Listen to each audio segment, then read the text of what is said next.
بسم اللہ الرحمن الرحیم۔ گمنام ہیرو کے معزز ناظرین السلام علیکم۔ دوستو لائک ضرور کر دیا کریں، شکریہ۔ آئیے چلتے ہیں کہانی کی طرف۔ ان پر ہمارے کمبوڈیا میں داخل ہونے کا اندراج ہوتا تو ہم ان پاسپورٹوں پر نئے ناموں کے ساتھ نہایت اطمینان سے کسی اور منزل کی طرف روانہ ہو سکتے تھے۔ ڈان یا گیری کے فرشتوں کو بھی علم نہیں ہو سکتا تھا کہ ہم بینکاک سے کہاں غائب ہو گئے تھے۔ اس موضوع پر مسلسل سوچتے رہنے کا نتیجہ یہ نکلا کہ چند باریکیاں میرے ذہن میں واضح ہو گئیں جو بدلے ہوئے حالات میں کلیدی اہمیت اختیار کر گئی تھیں۔ نئے ناموں سے ہمارے لیے پاسپورٹ اور ویزا کے حصول کے لیے جلال کی ہدایت پر جو کچھ ہو رہا تھا، اس کا مقصد یہ تھا کہ ہم بینکاک سے کسی بین الاقوامی پرواز کے ذریعے کسی دور دراز مقام کے لیے روانہ ہو سکیں۔ اس پلان میں کمبوڈیا جیسے غیر معروف ملک کا سرے سے کوئی ذکر نہیں تھا۔ جلال سے آخری بار میری گفتگو ہوئی تو میں نے اسے یہ بتا دیا تھا کہ میں ہر قیمت پر بینکاک سے نکل بھاگنے پر تلا ہوا تھا۔ اس نے میری اگلی منزل کے بارے میں جاننا چاہا تو میں اسے کوئی جواب نہیں دے سکا، کیونکہ اس وقت تک مجھے خود بھی علم نہیں تھا کہ چوفان مجھے کدھر کا رخ کرنے کا مشورہ دے گا۔ جلال کو یہ معلوم ہونا بہت ضروری تھا کہ تاخیر ہونے کی صورت میں ہمیں تھائی لینڈ کے ویزا کی ضرورت رہی تھی، نہ بینکاک میں داخلے کی مہروں کی ضرورت تھی۔ ان لوازم کی تکمیل کمبوڈیا کے حوالے سے ہونی تھی۔ جب تک ہمارے پاس کمبوڈیا میں داخل ہونے کا جائز اور قانونی ثبوت نہ ہوتا، ہم وہاں سے آسانی سے نہیں نکل سکتے تھے۔ وقت گزرنے کے ساتھ وہ مسئلہ اتنی شدت کے ساتھ میرے ذہن پر سوار ہوتا چلا گیا کہ میں نے بے چین ہو کر جلال کا فون نمبر ملا لیا۔ وہ اس وقت دبئی انٹرنیشنل ایئرپورٹ پر تھا۔ ایئرپورٹ پر تم کیا کر رہے ہو؟ جلال کی زبان سے وہ خبر سنتے ہی میں نے بے ساختہ سوال کیا۔ 1 گھنٹے بعد میں کراچی روانہ ہو رہا ہوں۔ یہ بتاؤ کہ تم نے مجھے کس سلسلے میں فون کیا ہے؟ اس نے مضطربانہ لہجے میں کہا۔ کراچی؟ میں نے چونک کر دہرایا۔ کیا تمہاری کانفرنس ختم ہو گئی؟ کل کانفرنس کا آخری دن ہے۔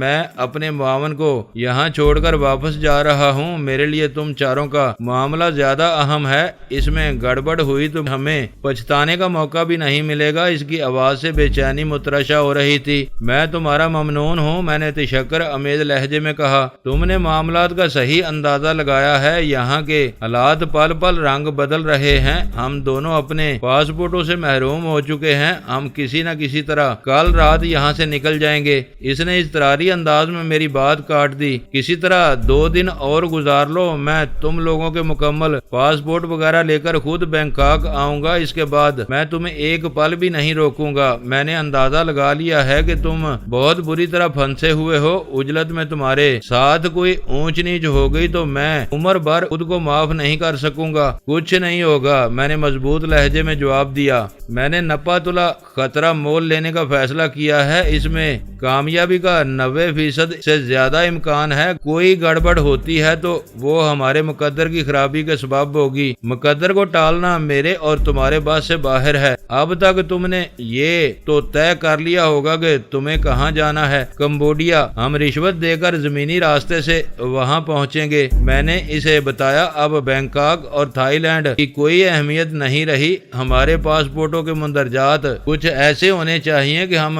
کمبوڈیا سے بلا روک ٹوک نکل سکیں۔ بہت مناسب فیصلہ ہے، اس نے بے ساختہ لہجے میں میری تائید کی۔ بینکاک تمہارے بدترین دشمنوں کی اماج گاہ بن چکا ہے۔ کمبوڈیا میں تمہیں ان سب سے نجات مل جائے گی۔ ہو سکے تو مجھے اپنے منصوبے کے کچھ خد و خال بتا دو۔ آخری فکرے پر اس کے لہجے میں عاجزی سمٹ آئی تھی۔ میں نے چند لمحوں کے لیے سوچ میں پڑ گیا۔ وہ آئی بی کا ایک ذمہ دار اور باخبر افسر تھا۔ اگر وہ فون پر کچھ جاننے کی خواہش ظاہر کر رہا تھا، اسے اس خواہش کے مضمرات کا بھی اندازہ ہونا چاہیے تھا۔ فون پر میری کہی ہوئی باتیں کسی اور کے کانوں میں پڑ جاتی تو میں بہت مخدوش حالات کا شکار ہو سکتا تھا۔ پھر مجھے یاد آیا کہ جب میں نے اپنے موتی محل کے داخلے کے سلسلے میں فون پر کراس ٹاک سننے کا افسانہ تراشتے ہوئے بینکاک کے فون سسٹم پر اپنے عدم اعتماد کا اظہار کیا تو ڈان نے پورے اعتماد سے اس سسٹم کی وکالت کی تھی۔ ویسے بھی میں نے بینکاک آنے کے بعد کسی اہم بات کے لیے لیے لینڈ لائن استعمال کی تھی اور نہ CST سامان سے نکالنے کی نوبت آئی تھی۔ سارے اہم اور خفیہ رابطوں کے لیے 2 موبائل فون میرے استعمال میں رہتے تھے۔ مجھے اندازہ تھا کہ محتاط رہنے کے باوجود مجھے ان پر بہت کچھ کہنا پڑتا تھا۔ اس کے باوجود میرے قیام کے دوران میں اس حوالے سے کوئی مسئلہ پیدا نہیں ہوا تھا جب تک خاص طور پر کوشش نہ کی جاتی میرے موبائل فونز پر ہونے والی گفتگو کوئی غیر متعلق آدمی نہیں سن سکتا تھا۔ دوسرا اور اہم ترین نقطہ یہ تھا کہ ڈان اور چاؤ فان کو میرے اس فون کا سرے سے کوئی علم نہیں تھا جو مجھے اول خان نے دیا تھا۔ میرے سارے بیرون ملک رابطے اسی فون پر ہوتے تھے۔ ان دونوں کو صرف اس مقامی موبائل فون کا علم تھا جو میں نے بینکاک میں لیا تھا۔ ڈان میری سرگرمیوں سے باخبر رہنے کے لیے کسی کو میرے پیچھے لگاتا تو اس کی ساری توجہ اسی فون نمبر پر مرکوز رہتی جس پر میں ڈان اور چاؤ فان سے بات کرتا تھا۔ میری چند لمحوں کی خاموشی سے جلال نے میری الجھن بھانپ لی اور میرے لب کشا ہونے سے پہلے مضطربانہ لہجے میں بولا، فکر نہ کرو، موبائل فون محفوظ ہے، ہماری گفتگو کوئی نہیں سن سکے گا۔ کسی نے سن بھی لی تو اردو اس کے پلے نہیں پڑے گی۔ اس کا تبصرہ سنتے ہی میں نے اسے اشاروں کنایوں میں اپنے پورے منصوبے سے آگاہ کر دیا۔ میں نے چاؤ فان کے بارے میں اپنے تحفظات کا اظہار کرنا مناسب نہیں سمجھا۔ میری زبان سے ایسے کلمات سنتے ہی وہ مصر ہو جاتا تھا کہ میں کوئی خطرہ مول لینے کی بجائے اس کی طرف سے آنے والے پیکٹ کا انتظار کر لوں۔ مجھے اس کے خلوص کے بارے میں کبھی کوئی شبہ نہیں رہا تھا۔ یہ بہت بڑی بات تھی کہ اس نے ہماری پریشانی کا ادراک کرتے ہوئے دبئی کانفرنس سے قبل از وقت واپس لوٹنے کا فیصلہ کر لیا تھا اور بذات خود ہمارے پاسپورٹ بینکاک لانے پر تل گیا تھا۔ میں کبھی سوچ بھی نہیں سکا کہ کسی وقت تمہیں کمبوڈیا جانا پڑے گا۔ اس نے میری رویداد سن کر پرتشویش آواز میں کہا، تمہارے پرانے پاسپورٹ پر کمبوڈیا کا اندراج تھا، نہ اب یہ ملک شامل ہے۔ میں کراچی پہنچتے ہی کوئی بندوبست کرتا ہوں۔ آثار بتا رہے ہیں کہ اب مجھے بینکاک کے بجائے کمبوڈیا میں تم سے ملنا ہوگا۔ ابھی مجھے خود اندازہ نہیں کہ ہم کس شہر میں ٹکیں گے۔ میں نے تفکر امیز لہجے میں جواب دیا، اس وقت سب سے بڑا مسئلہ یہاں سے نکل کر کمبوڈیا میں داخل ہونا ہے۔ یہ مرحلہ طے ہوتے ہی میں تم کو تازہ ترین حالات سے آگاہ کروں گا۔ یہ خیال رکھنا کہ شہر بڑا ہو اور وہاں سے بین الاقوامی پروازیں روانہ ہوتی ہوں۔ اس نے پرخلوص لہجے میں مشورہ دیا، مجھے تمہاری مجبوریوں اور ذمہ داریوں کا اندازہ ہے۔ میں نے کہا، پاسپورٹوں کے اندراجات درست ہوں تو تمہیں کمبوڈیا آنے کی ضرورت نہیں ہے۔ تم اپنے کسی بھی قابل اعتماد آدمی کے ہاتھ ہمارا پیکٹ بھیج سکتے ہو۔ اس نے میری بات درمیان سے کاٹ دی، تم ان تفکرات کو اپنے ذہن سے جھٹک دو۔ میں نے اپنے ذہن میں ایک خاکہ بنا لیا ہے۔ دعا کرو کہ میں اپنی کوششوں میں کامیاب رہوں۔ تم سے بس اتنی گزارش ہے کہ اب اپنا نام منظر عام پر نہ آنے دینا۔ مجھے تمہاری ہدایت اچھی طرح یاد ہے۔ راجن سے نشانیاں اس طرح مٹائیں کہ اب تک کہیں سے اس کا ذکر بھی سننے میں نہیں آیا۔ میں نے اس کی مقرر تاکید کا برا منائے بغیر جواب دیا، میری کوشش ہوگی کہ آئندہ ایسی کوئی نوبت بھی نہ آنے پائے، مگر مجبوری انسان کو بے بس کر دیتی ہے۔ میرے اطمینان کے لیے اتنا کافی ہے کہ میرا مشورہ تمہارے ذہن میں جاگزی ہے۔ تم نے سرسری انداز میں اسے فراموش نہیں کیا۔ میں اب یہاں سے کسی سے رابطہ نہیں کروں گا۔ تم سے بات کرنی ضروری تھی۔ یہ تو بتاؤ کہ اول خان کا کیا حال ہے، وہ کیا کر رہا ہے؟ محنتی آدمی کہیں بھی ہو اپنا وجود منوا لیتا ہے۔ جلال کی آواز سے خوشی کا اظہار ہو رہا تھا۔ اس نے اپنی بات جاری رکھی، میرا اندازہ ہے کہ امریکی کیمپ کا دباؤ ختم کرنے کے لیے اسے کراچی سے گوادر بھیجا گیا تھا۔ اس نے وہاں اپنے لیے کام تلاش کر لیا، باقی کسر تمہاری ٹیپ نے پوری کر دی۔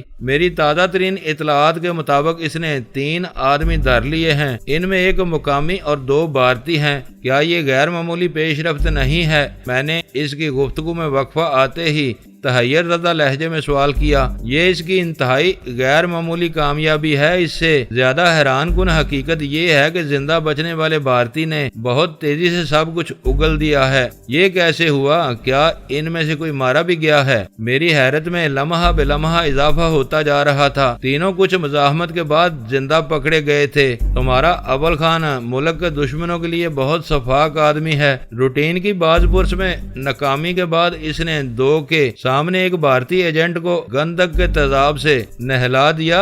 رنگ سازوں کے برش سے اس کے پورے بدن پر دھیرے دھیرے تیزاب پھیرا گیا اور وہ بلبلا اٹھا۔ اس کی کربناک موت دیکھ کر دونوں نے ٹیپ ریکارڈر کی طرح بولنا شروع کر دیا، تمہاری دی ہوئی خبر 100% درست تھی۔ بینکاک سے 3 کی ٹولی وہاں پہنچی تھی۔ ان کے سرگنا کو راجن ممبئی سے اپنے ساتھ لایا تھا، شاید وہی راہ کا اصل ایجنٹ تھا جس کی تلاش جاری ہے۔ باقیہ دونوں بدماش اس کے مددگار تھے، ایک مر گیا، دوسرا اول خان کا قیدی ہے۔ وہ تفصیل سن کر میرے ذہن میں سوالات کا ایک طوفان سا اٹھا۔ میری دانست میں وہ بڑا واقعہ تھا، اس بارے میں مکمل معلومات اول خان ہی فراہم کر سکتا تھا۔ وہ جلال سے زیادہ جرا کرنے کا محل نہیں تھا۔ میں نے کہا، اس نے پنجاب جانے والی دوسری پارٹی کے بارے میں بھی کچھ بتایا ہوگا؟ ہاں، ابھی اتنی خبر ملی ہے کہ ان کی تعداد 4 ہے۔ ان کے لیے چوہے دان تیار کیا جا چکا ہے۔ وہ اپنے قیدی کو چھڑانے کے لیے جو ہی نمودار ہوں گے،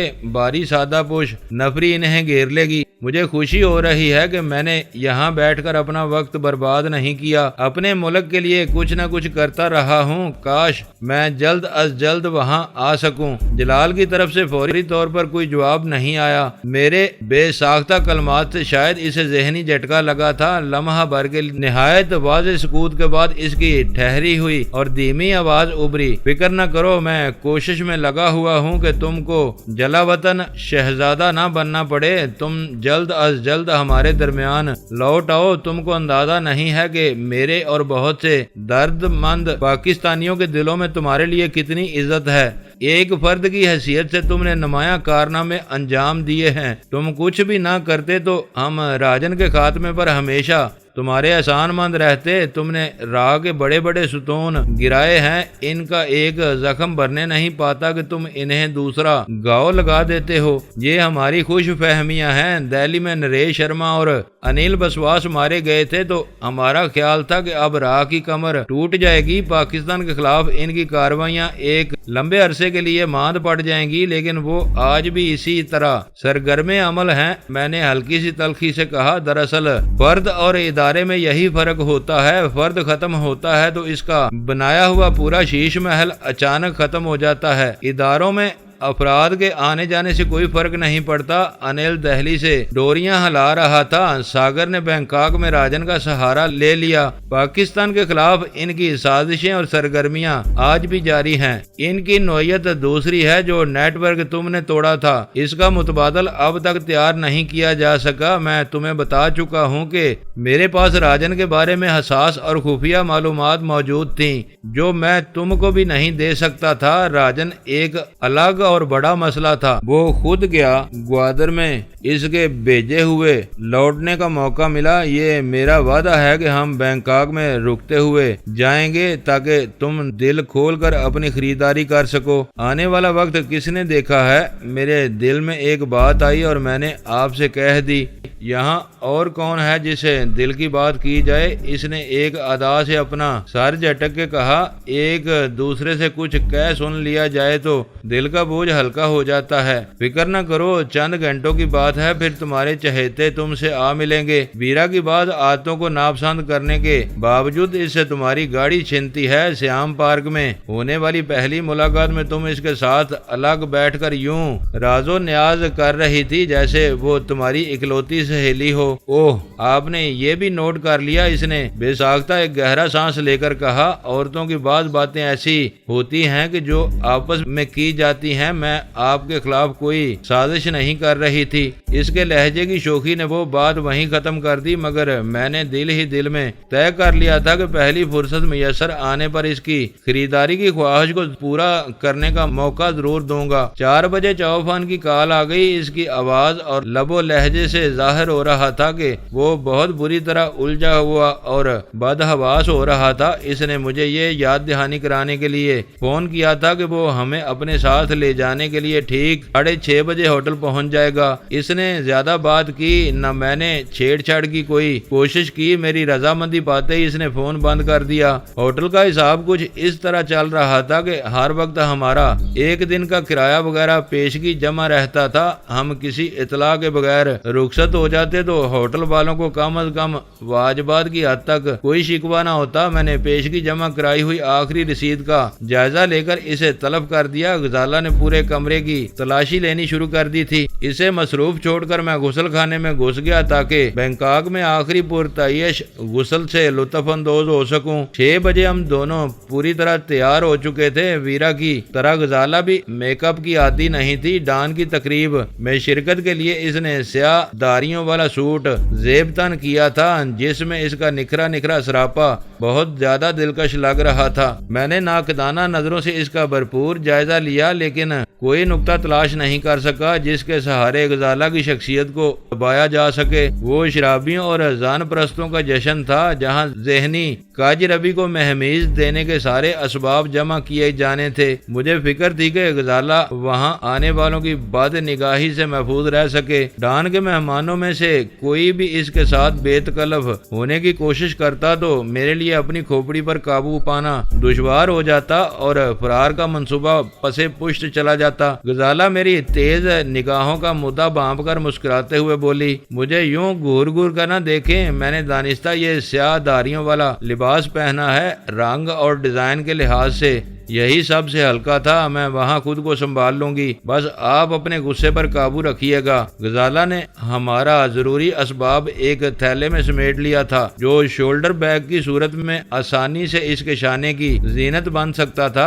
کپڑے وغیرہ وہیں چھوڑ دیے گئے کیونکہ ہم کوئی بڑا تھیلا لے کر ڈان کی پارٹی میں شریک نہیں ہو سکتے تھے۔ چاؤفان سے یہ توقع نہیں کی جا سکتی تھی کہ وہ ہمارے اسباب کا تھیلا خاموشی سے مسروقہ کار میں منتقل کر دے۔ ہمیں بالکل نارمل انداز میں پارٹی میں شریک ہونا تھا تاکہ ڈان کو ہمارے عزائم پر کوئی شبہ نہ ہو سکے۔ 6:15 بجے ہم نے اپنے کمرے کا الوداعی جائزہ لے کر اسے خیر باد کہہ دیا۔ اپنے فلور سے ہوٹل کے دروازے تک مجھے یوں محسوس ہوتا رہا جیسے ہر آنے جانے والا ہمیں غور سے دیکھ رہا ہو۔ میں نے اپنی زندگی میں بہت سی سنسنی خیز مار کے سر کیے تھے لیکن کسی ملک سے ایک منظم سازش کے ذریعے فرار ہونے کا وہ پہلا تجربہ تھا۔ میرے دل کی دھڑکنیں تیز تھیں اور آنے والے مراحل کے بارے میں ذہن میں ایک بونچال سا آیا ہوا تھا۔ ہم اپنے خوف اور وسوسوں کو اپنے دلوں میں چھپائے خراما ہوٹل سے باہر نکلے تو دور ہی سے چاؤفان کی سیاہ ایکارڈ نظر آ گئی۔ وہ اپنے معمول کے مطابق مقررہ وقت سے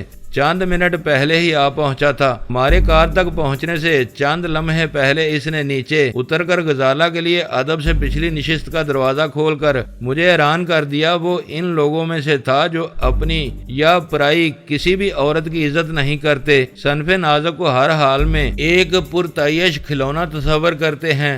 دروازہ بند کر کے اس نے کسی مستعد ڈرائیور کی طرح اپنی جگہ سنبھالی اور گاڑی تیزی سے حرکت میں آ گئی۔ ماسٹر تمہارا سامان کہاں ہے؟ اس نے دھیمی اور سپاٹ آواز میں پوچھا۔ سب ہوٹل میں چھوڑ دیا، ڈان سے آزادی کے لیے یہ قربانی ضروری تھی۔ اچھا کیا، میں یہی سوچ رہا تھا کہ تم پارٹی میں تھیلا کہاں لیے پھرو گے، کیا تم اسے ہماری گاڑی میں نہیں ڈال سکتے تھے؟ میں نے سوال کیا۔ ماسٹر توبہ کرو، اب میں بھول کر بھی اس گاڑی کے قریب نہیں جاؤں گا، وہ شاندار پجیرو ہے اور وہاں پہنچائی جا چکی ہے۔ بات کرتے ہوئے اس نے اپنا بایاں ہاتھ کوٹ کی جیب میں ڈالا اور چابی نکال کر میری طرف بڑھاتے ہوئے بولا، اس میں سب کچھ موجود ہے، ٹینکی بھری ہوئی ہے، فاضل کین بھی تیل سے بھرا ہوا ہے، تمہیں اس کی ضرورت نہیں پڑے گی۔ پھر بھی میں نے احتیاط سے کام لیا ہے۔ آج میں خود کو معزز سمجھ رہا ہوں۔ اپنی مادام کو پہلی بار میری گاڑی میں بٹھا کر تم نے میری عزت افزائی کی ہے، میں تم دونوں کے لیے دعا گو رہوں گا۔ چاؤفان یہ مادام نہیں،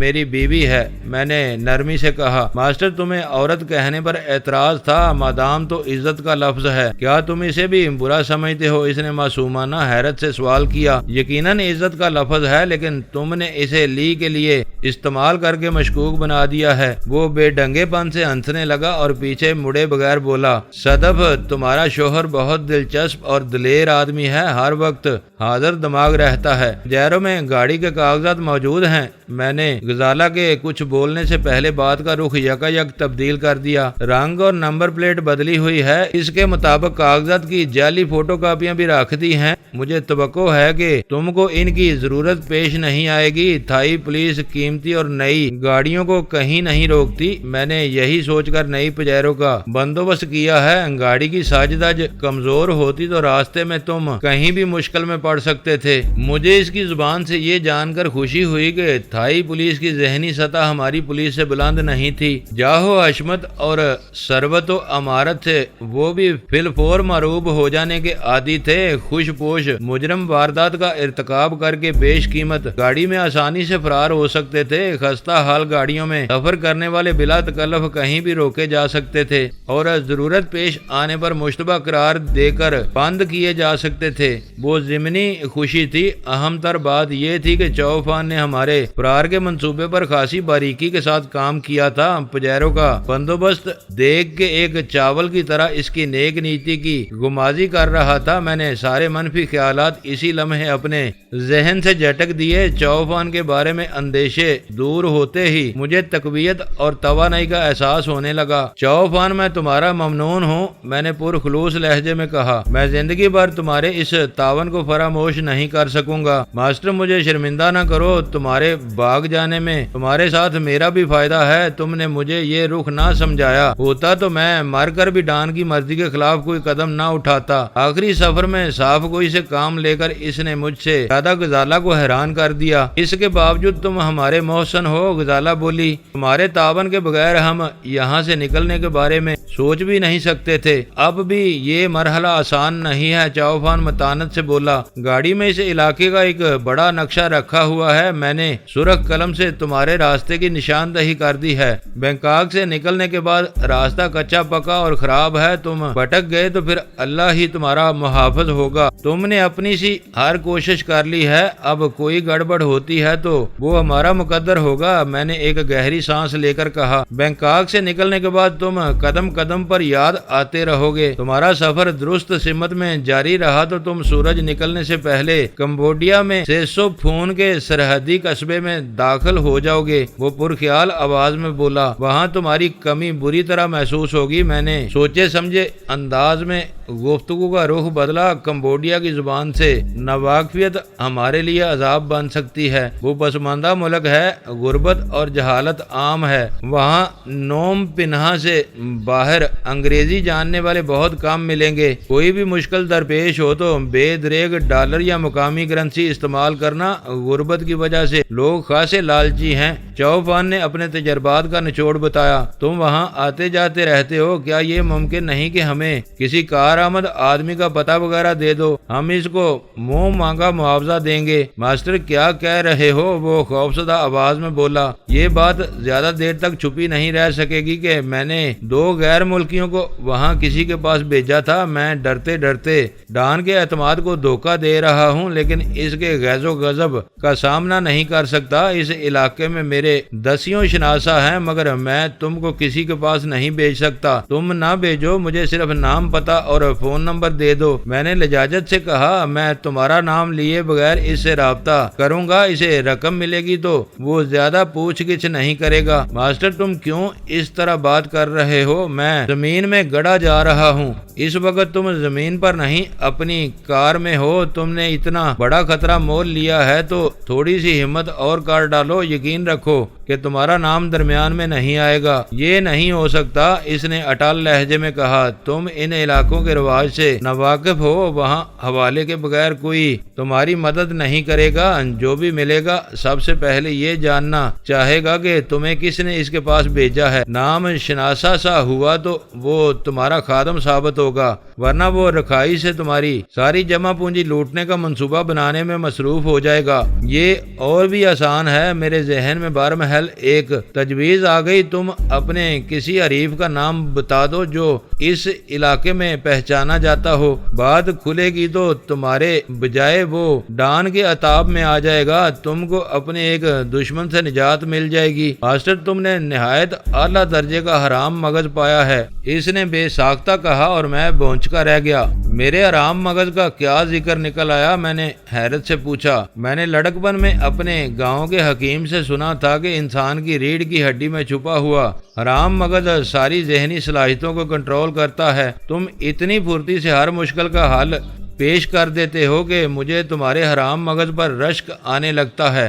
اب کبھی اپنے گاؤں کی طرف جانا ہو تو اس حکیم کو گولی مار دینا۔ حرام مغز دماغ کا حاکم نہیں، تابع محمل ہوتا ہے۔ میں نے اسے سمجھانے کی کوشش کی، ایسے نیم حکیم اپنے انوکھے فتووں سے لوگوں کو گمراہ کرتے ہیں۔ یہ بتاؤ کہ میری تجویز کے بارے میں تمہاری کیا رائے ہے؟ میرے ذہن میں پھوم پھاٹ کا نام آ رہا تھا۔ اس نے جھجکتے ہوئے کہا، وہی لی کا مالدار عاشق جو تمہارے ہاتھوں پٹا تھا۔ میں نے تصدیق چاہی۔ وہ چھوٹا راجن کا حاشیہ بردار تھا، ابھی اس کے کاسبال باقی ہیں۔ نشے میں ڈوب جاتا ہے تو مدام کو بار بار فون پر تنگ کرتا ہے۔ میں نے محسوس کیا کہ گاڑی میں غزالہ کی موجودگی کی وجہ سے چوفان نے سنبھل کر وہ وضاحت پیش کی تھی۔ پرسوں تم لی سے بیزار تھے کیونکہ اب وہ تمہارے پیچھے لگی رہتی ہے۔ اب کیوں اس سے ہمدردی کر رہے ہو؟ وہ خود پھوم پھاٹ سے نمٹ لے گی۔ میں نے کہا، ماسٹر تمہاری بیوی کی وجہ سے میری زبان بند ہے۔ میں کیا بتاؤں کہ وہ کمینہ کیسا بلیک میلر ہے، دھمکیاں دیتا ہے کہ مدام کے قابل اعتراض پوسٹر شہر کی ساری دیواروں پر لگوا دے گا۔ تمہیں معلوم ہے کہ بھونکنے والے کتے کاٹا نہیں کرتے۔ ماسٹر یہ نہ کہو، اب کبھی کبھی کاٹ لیتے ہیں، زمانہ بدل گیا ہے، محاورے غلط ثابت ہوتے جا رہے ہیں۔ وہ حسرت زدہ آواز میں بولا، اب تمہارا وقت آ گیا ہے، کسی بھی وقت اسے گھیر لو۔ اب وہ چھپتا پھر رہا ہے۔ میں نے بتایا نا کہ مدام کے گھر کے چکر لگانے کے بجائے وہ فون کرنے لگا ہے۔ میں اسے کہاں پکڑوں؟ بس تمہاری تجویز درست ہے، اس کا نام استعمال کر ڈالو۔ میری شکایت پر ڈان کان نہیں دھرے گا۔ تمہارے چکر میں اس کا نام سامنے آئے گا تو ڈان غضبناک ہو کر اس کا خون پی جائے گا۔ چوفان نے میری مرضی کا فیصلہ سنا دیا۔ یہ عجیب بات ہو رہی ہے کہ میرے فائدے میں تمہارا فائدہ ہو رہا ہے۔ تم کو کمبوڈیا میں مددگار مل جائے گا، پھوم پھاٹ سے مدام کی جان چھوٹ جائے گی۔ چند دنوں میں اس خبیث نے مدام کو زچ کر دیا ہے۔ دوستو ویڈیو کو لائک ضرور کر دیا کریں۔ ISI پاک آرمی زندہ باد، پاکستان پائندہ باد۔ معزز ناظرین، اپنا خیال رکھیے گا اور اپنے اس چینل کا بھی شکریہ۔